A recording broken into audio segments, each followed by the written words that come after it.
Hello and welcome to Race Streamer. In this video I've gone back to the last round of Club 100 Sprint Series, which happened in November 2019, so as in the last round of the series last year. Yeah, I'm still playing catch up at the moment, but hey. So this was a rather wet day at Buckmore at the beginning. It wasn't too cold, bearing in mind this was like the 15th of November roughly. I was fully expecting to have to wear thermals and glove liners underneath my racing gloves, but actually it wasn't too bad from what I remember. So for me, to start the day off, it was about getting used to the wet circuit, and if I throw back to how I last got on in June at Buckmore when it was wet to begin with,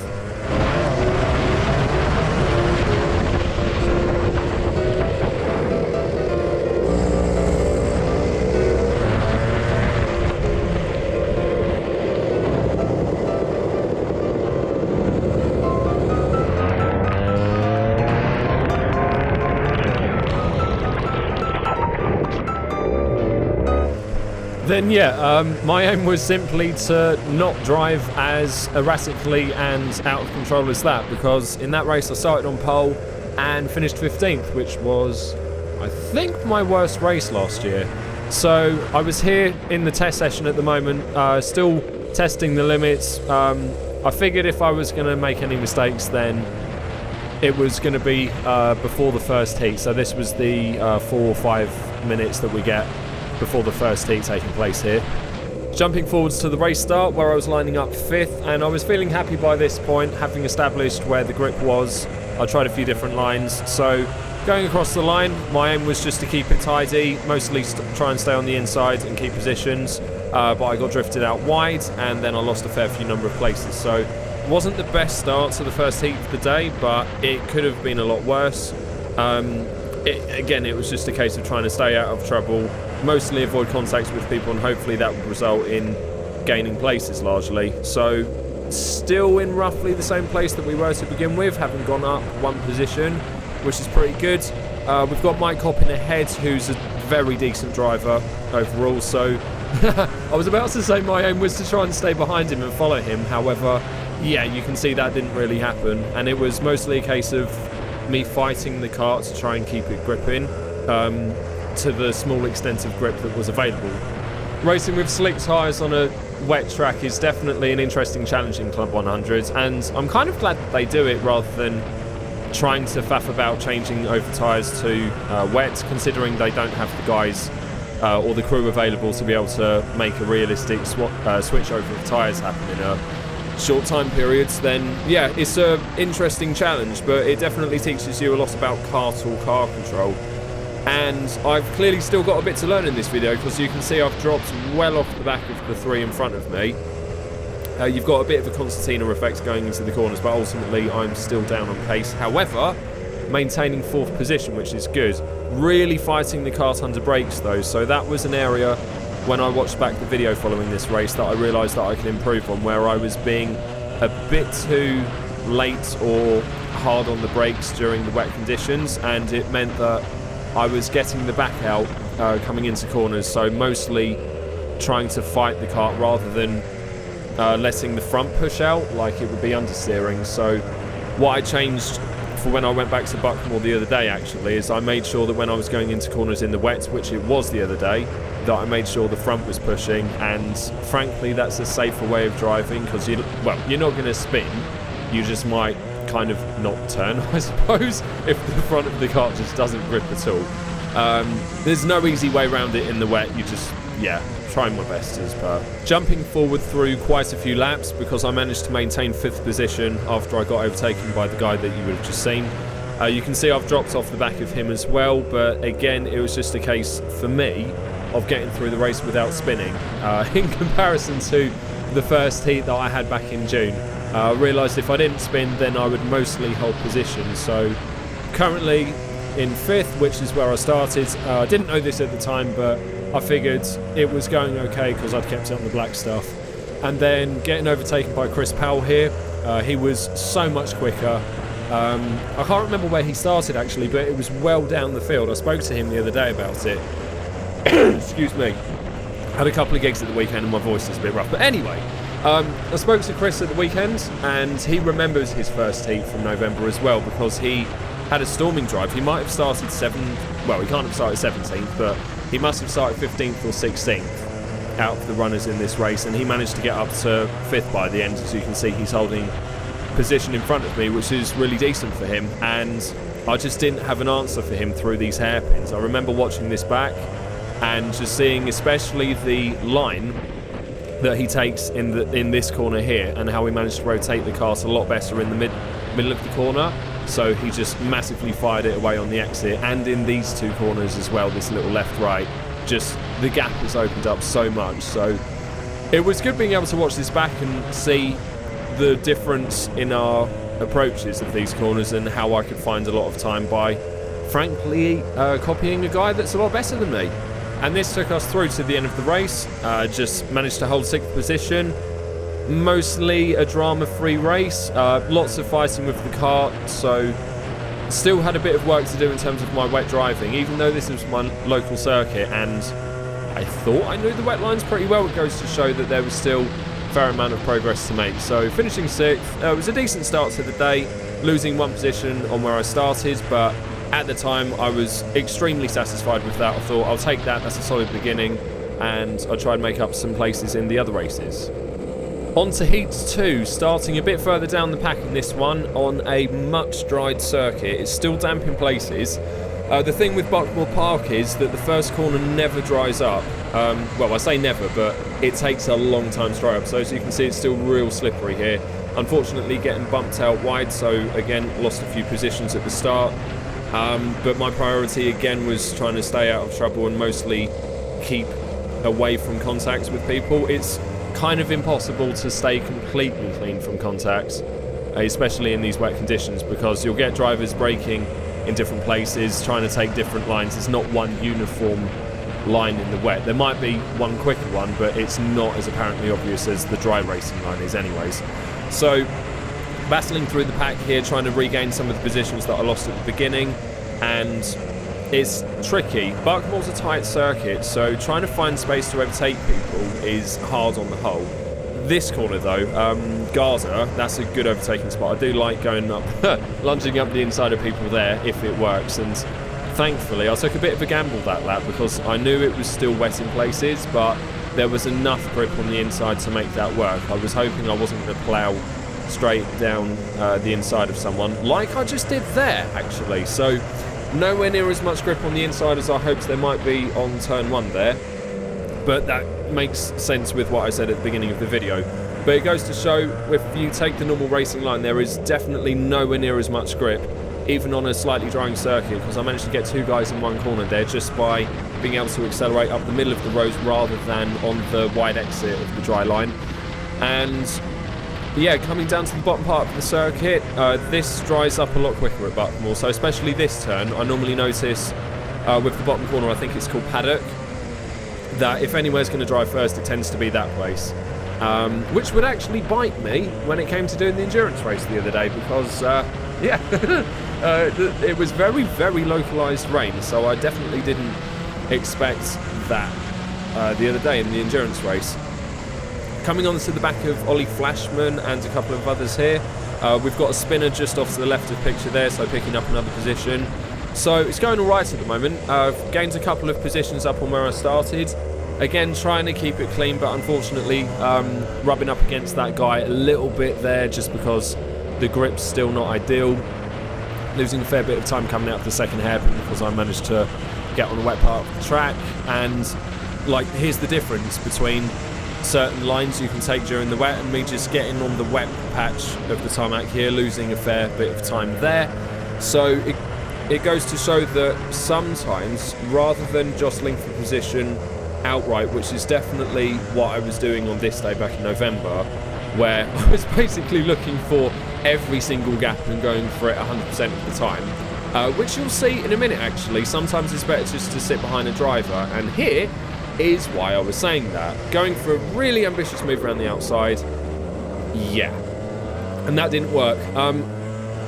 As it goes, Ollie got a penalty for that, and he got excluded from the race, and I see why, and ultimately I get why they thought it was his fault and that he should have given me space around the outside, but having slid into a driver myself on the previous lap, I should have realised in that moment that trying to run it around the outside of Ollie at turn 1 there, it wasn't going to work, just from the point of view that he was going to have no grip on the inside and run into me, and that's exactly what happened. So in hindsight, I kind of feel like that was my fault, in the sense that I didn't need to go there. I shouldn't have gone around the outside. Should have just held it behind him and tried to get him a couple of corners later or something. So that was a bummer, because obviously got spun out, lost all my positions, and then I'm well off the back of this guy here. We're going to skip forwards. So we're now just about 1 lap, just under 2 laps from the end, and I've managed to catch up to a couple of the guys ahead, but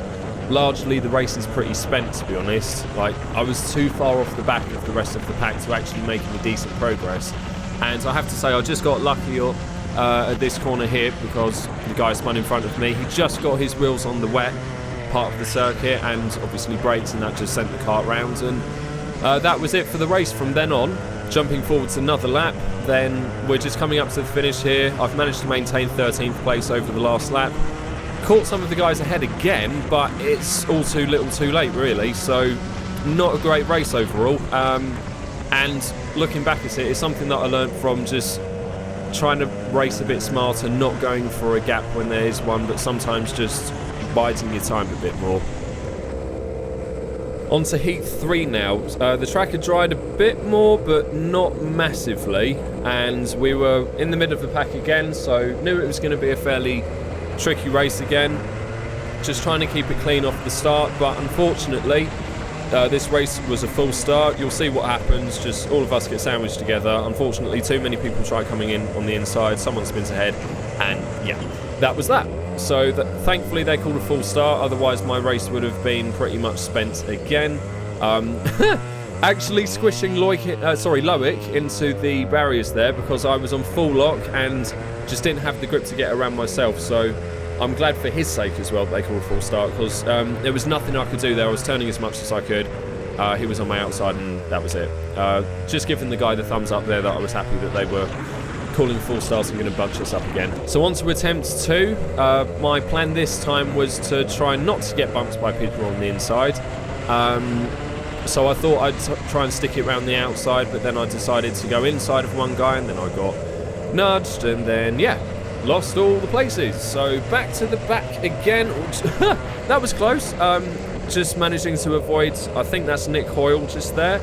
And yeah, we've got it all to do, all the way to the back of the field again, running way wide on hairpin 2 where there wasn't the grip, and yeah, now it's just an uphill battle basically for the rest of the race. So what I can say is that the rest of this race went pretty successfully as it goes. I managed to make up a fair few places, so we'll see how this unfolds again. Kind of biding my time to an extent.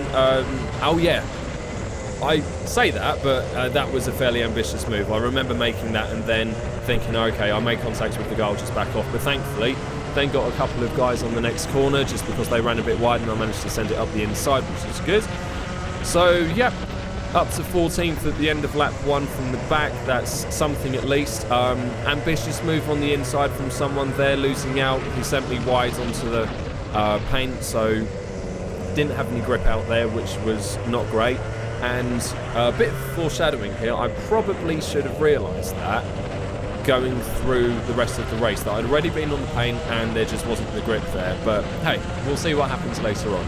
So back on the back of the guy that just overtook me at the first corner, and his pace was alright in comparison to mine. We were pretty much the same at this point, but this frustrated me a little bit. Now, it comes down to experience, and this being the last race of the season, I'd realised it by this point, but when you're on lap 2 and you're in a sprint and you're fighting for position at the back of the field, there is really no point in defending. You want to catch up to guys ahead, and as a result he took a defensive line into turn 1 where there wasn't grip. He washed out wide and then he lost out, so he was then down to 15th place. So good thing was there was now a gap ahead. Well, that's okay, there was a gap ahead, but then back onto who's that? That's the back of Richard Gardner, I think. So Yeah, just trying to make up positions if people were going to get in the way, but largely trying to keep my pace up so that way I could catch up to the back of guys. So in an ideal world, I'd rather not overtake people in these kind of conditions, because you get offline and you lose a bunch of time because there's a dry line emerging, but the track is still very slippery offline. Starting to get a bit more confidence in general though, because I knew the track was drying up. Even though turn 1 still remained slippery on the inside, it was starting to get to a point where I could take the middle of the corner, which I did, and it meant I gained a bit of time on Richard ahead, but he didn't, and then we touched, so I lose a bit of time. So it goes to show that even just nudging someone from behind, it just gives them a bit of a bump and you drop back. So it's something, watching this back again, that I learned. Just trying to stay in as little contact with people when around them as possible. But solid dry line down the bottom half of the circuit now. Went for a lunge there, but ended up making contact. That wasn't the greatest move in the world, but carrying on, there were no contact warnings given for it, so we just crack on. And again, there's a gap ahead, which is useful, so it means a little bit of clean running, can try and get some good pace up. Middle of the track through turn 1 again, driving ahead, clocking the same thing, but managing to get a bit of a run on him, so going to send it down the inside. Track on the inside here was pretty good, and on the outside there was grip here. Still having to be a little bit careful into hairpin 2. As you can see, there was a ton of oversteer on the way in, so flicks the cart in, and the front gripped really nicely, but then it was fairly slippery. Maybe because the tarmac was cold, it was November after all, but down the bottom part of the circuit where the sun hits it, a good amount of grip now, being able to run that curve confidently, knowing that it wasn't going to spit me off anywhere from it being too wet. So, yeah, got another gap, just making up time, hopefully, by not being held up by others or trying to get into any overtaking battles with anyone. Skipping forwards most of that lap, we've caught up a little... Yeah, okay, so we caught up a little bits of guys ahead, but I got a bit too leery through that corner, unfortunately landed myself with a cone penalty, but then it all starts happening ahead. So it gets a bit too busy during Cafe Corner. There's 3 wide going into there, and that it just doesn't work at Cafe Corner, especially when there's a bit of damp on the outside. So, yeah, guy was just getting a bit too ambitious, unfortunately. Took a deep line into turn 1, lost his position, then managed to get that guy as well. So we go from 12th up to 8th in the space of less than half a lap, which is great news. So for me now, what really should have been the thought is, okay, salvaged a bad situation, came through from last at one point on the first lap up to wherever I was. I've no idea when I'm racing, as does anyone else really, what position they're in when they're mid-pack and things spread out. I think we had a retirement there off to the left, so picking up another position. So it actually means that I was, at this point, on the road, one position up on where I started, with the cone penalty back to where I was, and then I just got too ambitious with my braking into turn 1, got it on the paint, and I just lost all grip. Yeah, and that hurt. And that was the end of my day in terms of filming. I don't know if you can see, but yeah, my GoPro was kind of knackered at this point. My helmet was as well. You might see my visor flapping about in a minute, but that was the end of my helmet and the end of that race, as you can see, down to 15th. And there's not much to see in terms of what's going on ahead, but I can tell you I was a long way behind everyone. I bent steering, as in the right side of the steering was actually going away from me because I'd smacked into the wheel. I'll get an action slow-mo replay up here. So the result was that I landed myself in the C final, and I think I started about... wait, I was on pole for the C final, that's right. So that was a miraculous turn of events. I don't know how that quite happened. I figured I was going to be lower down than that, but unfortunately, I didn't manage to capture any of the rest of the day on GoPro because I wasn't able to use my helmet anymore. The visor had smashed. This is only a cheap helmet that I bought from Halfords a while ago, and the visor's not replaceable, so I had to go and borrow one of Buckmore's helmets, which didn't have a camera mount, and yeah, that was that. But the good thing was that I actually won the C final following this, which was nice, and it was a really tight battle with, I think it was Stuart Hubbard, from what I remember. Yeah. Wow. Okay. There's the visor problem. And I didn't just break it then, it was already flapping about as I was driving around, you just couldn't see it until then. And then the B final I managed to make up, I don't know, maybe 10, 12 positions. It was a really solid race actually, so there were lots of positives to take away from the day, and watching back the video, like I said before, I could see the improvements that I needed to make. So that rounded off that year in Club 100. Definitely a good learning year. I'd had some good results. I had quite a bit of bad luck, but I feel like I'd got myself into those situations. Not being the catalyst for it so much, just getting involved and in situations that I could have avoided. So that's what I took forward with me going through to the first race that I had the other day at Buckmore Park, which was the first round of Club 100 this year, and a video will be following for that very soon. So if you liked this video and you want to see more, definitely subscribe to the channel. You'll get notifications about when new videos come up. At the end of the day, I'm still figuring out when I've got time to edit these videos. I've actually got a lesson right now, so I'm going to go, and I will see you guys in another video very soon.